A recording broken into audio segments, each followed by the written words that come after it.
So we're on to our final session, all right? Now this last session, it gives you a snapshot of what we do on a country level. So it's good that the government officials from the previous session are all here. So we do the investor forum on a regional level and also on a country level. And the reason we do it on a country level is we feel that that is the most efficient way to get companies, clean energy companies, to meet us, work with us, so we can figure out how to help them out. So if you are interested to what you're going to see for this session, please approach us, and we're very keen to do this on a country level in more countries. So currently, we've done it in Myanmar, we've done it in a little bit in Indonesia, in Nepal, and the Philippines, and we definitely want to expand it further. And also, one more thing. Before we do investor forums, we usually do business development workshops. And this is supposedly to help entrepreneurs articulate their pitch properly through their presentation. So that happens before, and then we do the investor forum. So the people you're going to see now are companies that we've worked with before. And so they have received some level of intervention from the project development facility from ADB. Now, I just want to make a last call for Power Hive, if you're in the room. Is Power Hive here? Okay, so it seems like we're missing one presenter. So, no problem, we'll go straight to the next one. The first presenter comes from one of the electrical operatives here in the Philippines, Romelco. And we've been working with Romelco in some integrated projects in our capacity as SE4All. So we will talk more about this and introduce these other initiatives that require investment. So I'd like to call on stage Mr. Rene Fahilagutan, the General Manager of Romelco.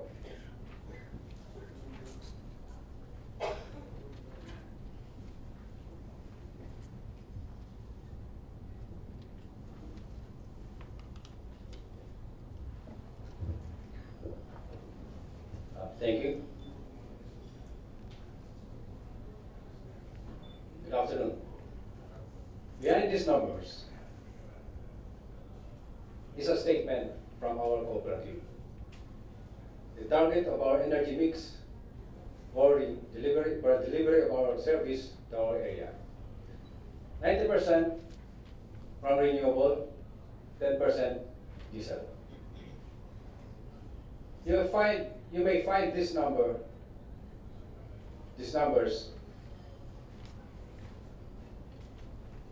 ambitious, but we believe by wisely using the right technology, employing intelligent controls, this goal is achievable. But before I go further, I'd like to bring you to a big tour to our province. This is the Philippines. Practically, Romblon province is located at the center of the Philippines. This is composed of 7 islands. And now, the province of Romblon is being served by 2 electric cooperatives. One, Tablas Island Electric Cooperative, serving these bigger islands with 9 municipalities. And the other is Romblon Electric Cooperative, our electric cooperative, serving these 2 islands, the capital town and Sibuyan Islands. Also, we are doing electrification program in these island municipalities. I'm going to introduce to you Romelco. This is our electric cooperative. It is a non-stop, non-profit electric cooperative, registered with the National Electrification Administration in June 14, 1989. Our task is to energize our coverage area as much as possible to totally energize our franchise area as much as possible in the shortest time possible. We are being categorized by the National Electrification Administration as a medium electric cooperatives, that is the size. Our coverage area is 4 municipalities. We have 6 board of directors for the 6 districts. And currently we have 48 personnel. So far, we have 21,080 member consumers and house connections. We have an annual sales of 12,546,539 kilowatt hours. That is for 2014 figure. And our annual revenue is about 132,573,126 pesos, or roughly 921 million US dollar, 921,000 US dollar. Our collection efficiency for 2014 is 96%, and our system's loss is 10.86%. Let's take a look of our renewable projects. Romelco is not new to the renewable energy project. We have developed our own mini hydropower plant, and it became commercially available in 2010. So this is a snapshot pictures of the mini hydropower plant. This is the powerhouse. This is the source tank, and this is the tail race. And these are the two process turbine hydroelectric generators inside the powerhouse. This is the simple diversion dam, or a wheel, with a 2.5 meter height. So, when we conceptualize this mini hydro project, we have only very simple reasons. We want to provide our member consumers a 24-hour service of electricity at lower cost. What else? So this is the profile of our mini hydro power plant. So it is located in Sibuyan Island. It has a design capacity of 1,350 kilowatt. Today, the commercially available is 900 kilowatt. And a design capacity factor of 45%. However, we are able to attain the actual capacity factor of 67%. The total project cost of this mini hydro power plant is about 140,920,420 pesos, roughly about 3.1 million US dollar. It took us 3.5 years to complete the project, and we initially commissioned the project on December 10, 2009. This is the milestone of the construction of our mini hydro power plant. So from 1995, from conceptualization in 1995 to its commercial operation on February 10, 2010. You may observe it is a very long years to complete the project from conceptualization to commercial operation. I'm going to explain to you later why it took us such 15 lonely, long years. Another milestone that we have in this project is we are the first electric cooperative and the first renewable energy developer to avail the 50% cost incentive claim based on the provisions of Republic Act 9513, the Renewable Act of 2008 of the Republic of the Philippines. So we received that first release of the cost incentives last August 2014. What are the challenges that we encountered during the construction? First, the technical and financial capability of the cooperative. During those times, when we conceptualized this project, Romelco has zero capability. We have no experience about the construction of mini hydro power plant, much more on its operation. On our financial capabilities, during those times, Romelco is just operating 8 hours. So what can you expect? What revenue can you expect for an electric utility operating for an 8 hours? So practically, that is a big problem for us. We also have a problem on a reliable data that we are going to use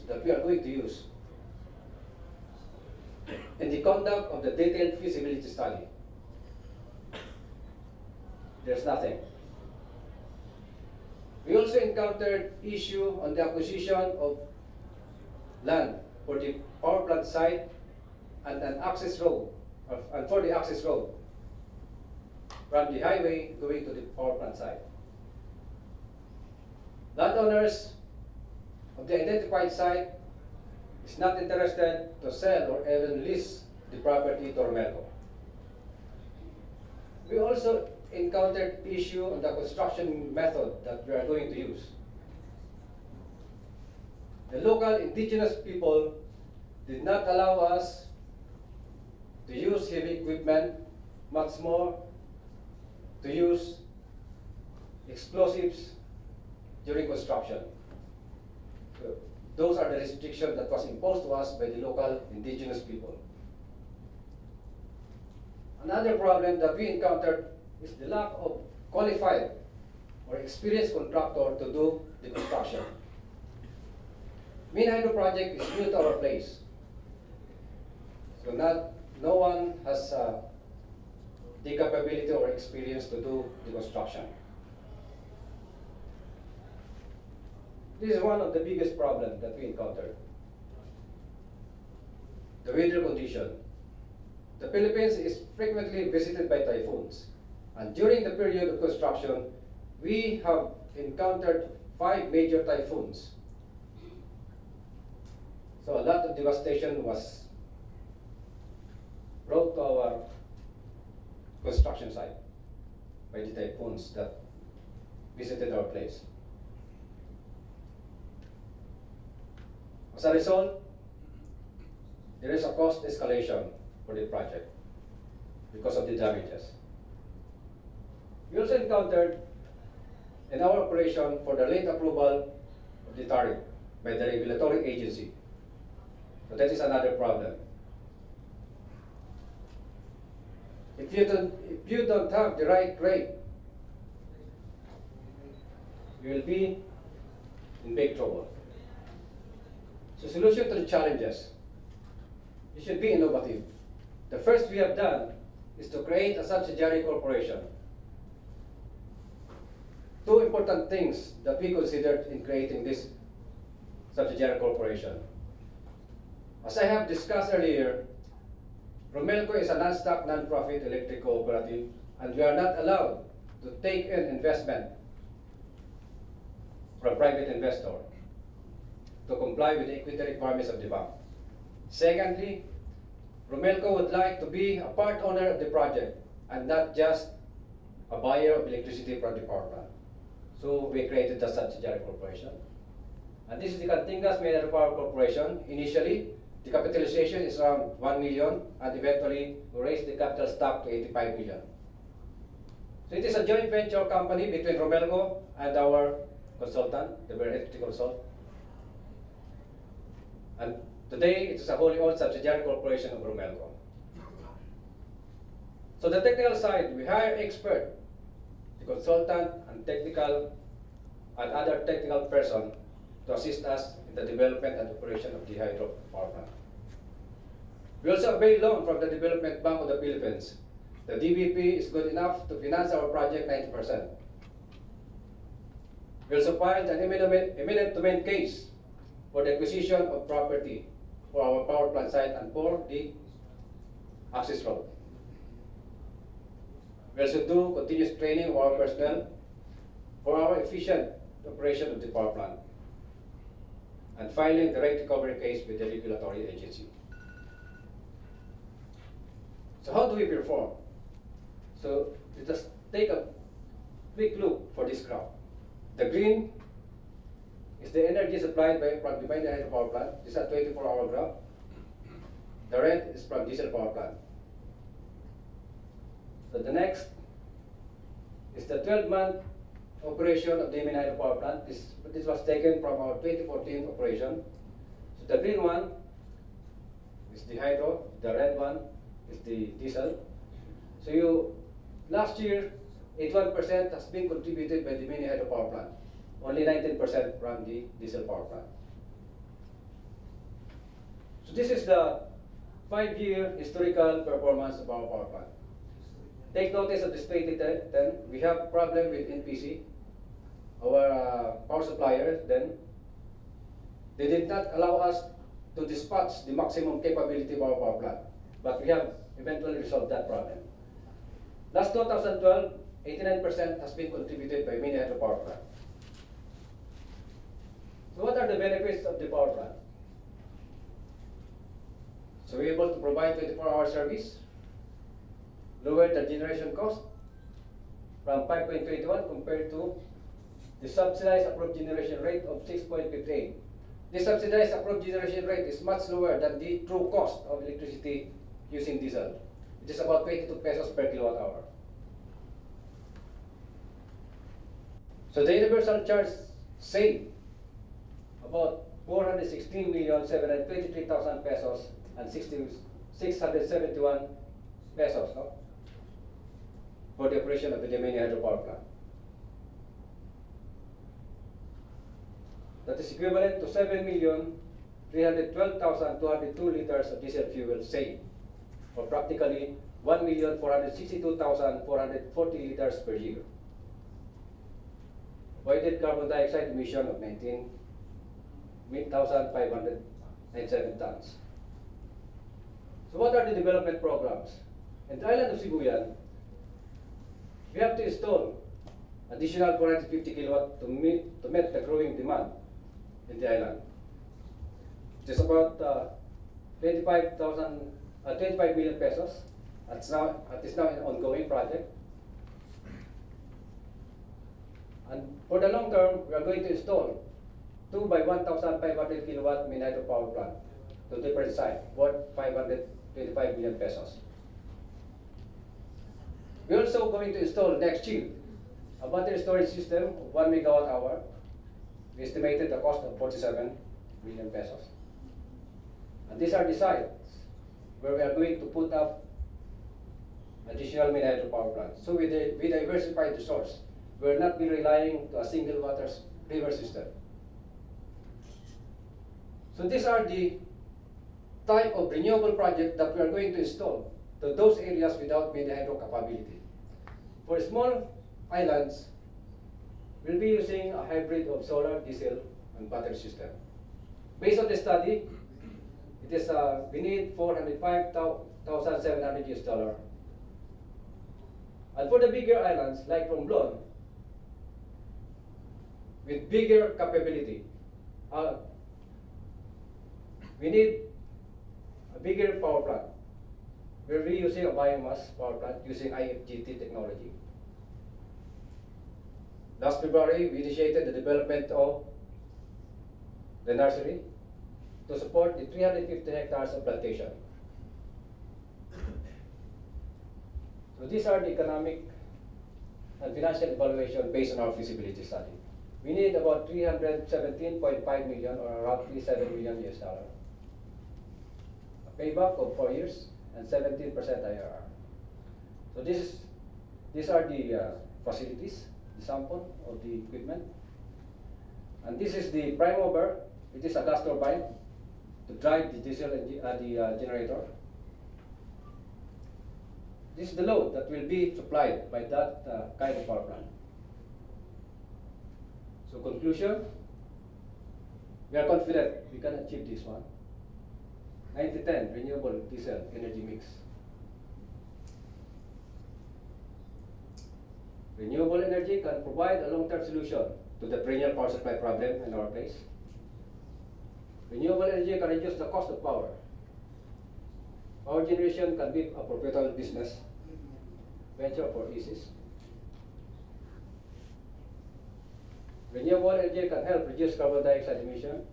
And lastly, partnership with private investment and technology provider can play a big role for a successful implementation of microgrid projects in the isolated grids. That's all, and thank you very much.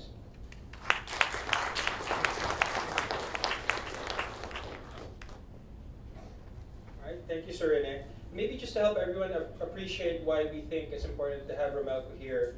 The way Philippines is structured is the entire country is divided into franchise areas. 130, I think, to be exact. 130 electric cooperatives. 120.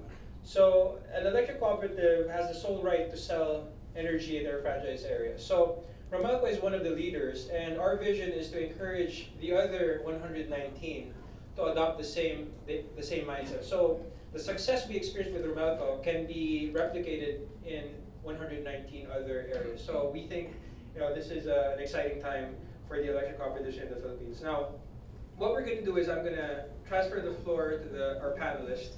So I'll just call you one by one and just say hi to the audience.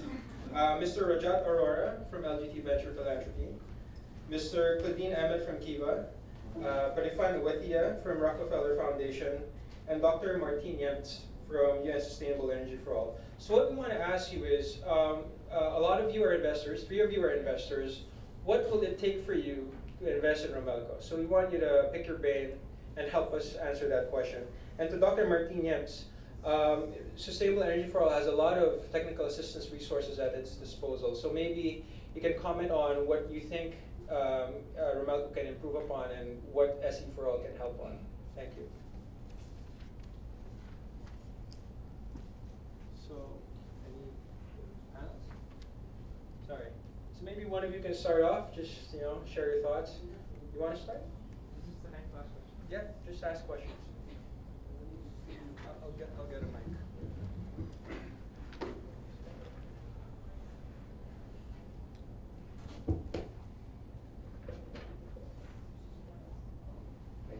Thanks for the presentation.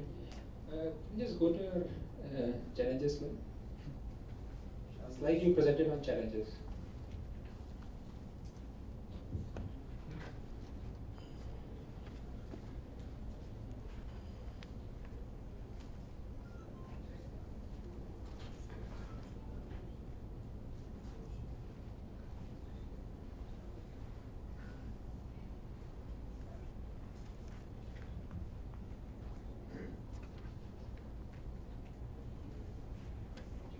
So, a lot of challenges that you mentioned here, for instance, absence of data, issues about land acquisition, weather conditions. So, these are probably going to continue for all the subsequent projects that you put up. I mean, I read the resolution mechanism that you mentioned, but I guess they probably don't address some of these challenges. So, have you already, let's say, proactively started measuring the flow stream data, or is the government already doing that? Are you going to rely on that data? So essentially, how will these challenges specifically addressed in the future projects? Well, for the absence of reliable data, today in our country, if you are a proponent of a particular mini power plant, you are given by the Department of Energy a pre-operating contract. So with your application, with that application, and once the DOE is approved that application, it is your duty to monitor or to study the characteristic of the river. So at this point in time, our government has no reliable data yet on all the potential mini hydro sites in the Philippines. So, on the issue of the land acquisition, sorry to interrupt you. So, my understanding is that generally you tend to measure data or this data for, let's say, 5 years, in some cases 10 years, or probably more. So, but if you start doing that for each individual project on your own, I mean, is it a very time-consuming process? yes, actually, for a mini hydro developer to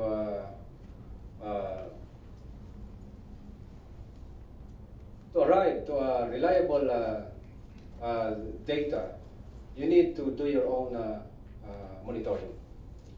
So in this case, when we started the development of the mini hydro, we do our own monitoring for 3 years. So the same thing to all developer. You will need to do that. Okay, did I answer your question? And maybe we have room for one more. Hi. Hello. Hi, this is I'm Parifan. from the Rockefeller Foundation. So we're the foundation who invest both in returnable and non-returnable assets. So my comments are grounded on the experience. We are setting up the wholly owned subsidiary ourselves in India to provide services to electrify 1,000 villages in India. So my comments will be grounded on that, and I have sort of 3 questions. First question is, what would it take you to go from 90% renewable to 100% renewable? Did you consider it as a business model for making that case? And the second question is, and I know you're an expert on this area, but just from my lack of understanding on a hydro level, in some other contexts, climate change has impact on the water level in the river, and it's a risky business for some of the developers who look into a mini hydro. What is your mitigation plan in handling the reduction of water level that will go through the systems? And the third question is around inclusion. So it says here the people who can buy power are the members of the cooperative. But what about the non-members? And again, I don't know if the population are all members or non-members, but there's a sort of question that will ring my mind of who benefits and who's not. For the first question, as I have said earlier, that the creation of subsidiary corporation of Romelco is to have private investment put funds to the project. And we have an agreement with our consultant, although our consultant is not keen to be a part of the corporation initially. So we have an agreement that once our project will become operational, Romelco will going to buy out his shares of stocks to the corporation. So that was the transaction that we have made with our partner, just to push through with a good project, the Canticas Mini Hydro project. So we innovate things like that. So on your second question about the mitigation of the impact of the climate change for the water system. Actually, what we are doing now is engage the services of our local IPs to protect the watershed of the area. So we are giving them some kind of livelihood for them to cease from doing some illegal activities in the forest land, in the watershed area. So we are doing some kind of tree plantation and so many other things to protect the watershed. So this, because the water of the river system will solely depend on the